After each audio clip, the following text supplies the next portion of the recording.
Hi tears. இன்னைக்கு நம்ம என்ன பார்க்க போறோம்னு கேட்டிங்கன்னா, நியூ இயரை பற்றின 5 இன்ட்ரெஸ்டிங் ஃபேக்ட்ஸ் தான் பார்க்க போகிறோம். ஸோ வாங்க பார்க்கலாம்.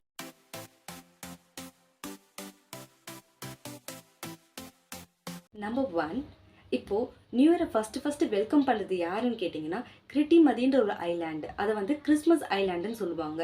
அவங்க தான் நியூ இயரை ஃபஸ்ட்டு செலிப்ரேட் பண்ண போகிறது. ஏன்னு கேட்டிங்கன்னா, நம்மலாம் ஜான் 1 தான் நியூ இயர் செலிப்ரேட் பண்ணுவோம். ஆனால் அவங்கள பொறுத்த வரைக்கும் டிசம்பர் 31 நம்ம டைம் படி 3:30க்கே அவங்களுக்கு நியூ இயர் ஸ்டார்ட் ஆகிடுது. ஸோ இந்த எல்லா கண்ட்ரீஸை விட கிரிட்டிமதின்ற ஐலாண்ட் தான் ஃபர்ஸ்ட் நியூ இயரை செலிப்ரேட் பண்ண போகிறாங்க.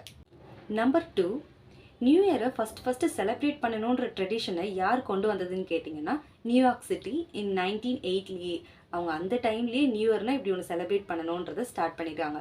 அவங்களோட நியூ இயர் செலிப்ரேஷன் எப்படி இருக்குன்னு கேட்டிங்கன்னா, ஒரு 700 பால்ஸை ஒரு நெட்டில் வந்து அவங்க டைப் பண்ணி வச்சுப்பாங்க.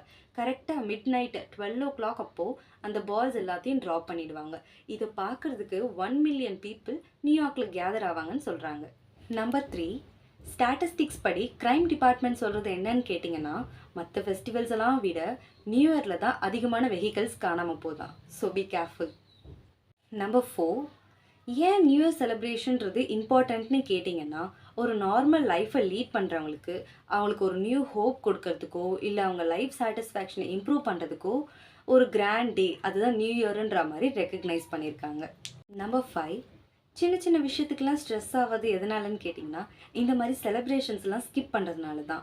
ஏன் இந்த ஃபெஸ்டிவல் டைம்லலாம் கலராக ட்ரெஸ் போட்டுட்டு இருக்காங்கன்னா, அவங்கள மட்டும் அழகாக காட்டிக்கணும்னு இல்லை, நம்மளை பார்க்குறவங்களும் ஒரு ஹாப்பியாக ஃபீல் பண்ணுன்றதுக்காக தான். ஸோ இந்த 2025 எப்படி போகும்னு நினைக்காம, இப்படி தான் போகும்னு பாசிட்டிவாக இருங்களேன். எப்போவும் ஸ்மைல் பண்ணிட்டு இருங்க. கண்டிப்பாக நல்லதாகவே போகும். And happy new year for all of you.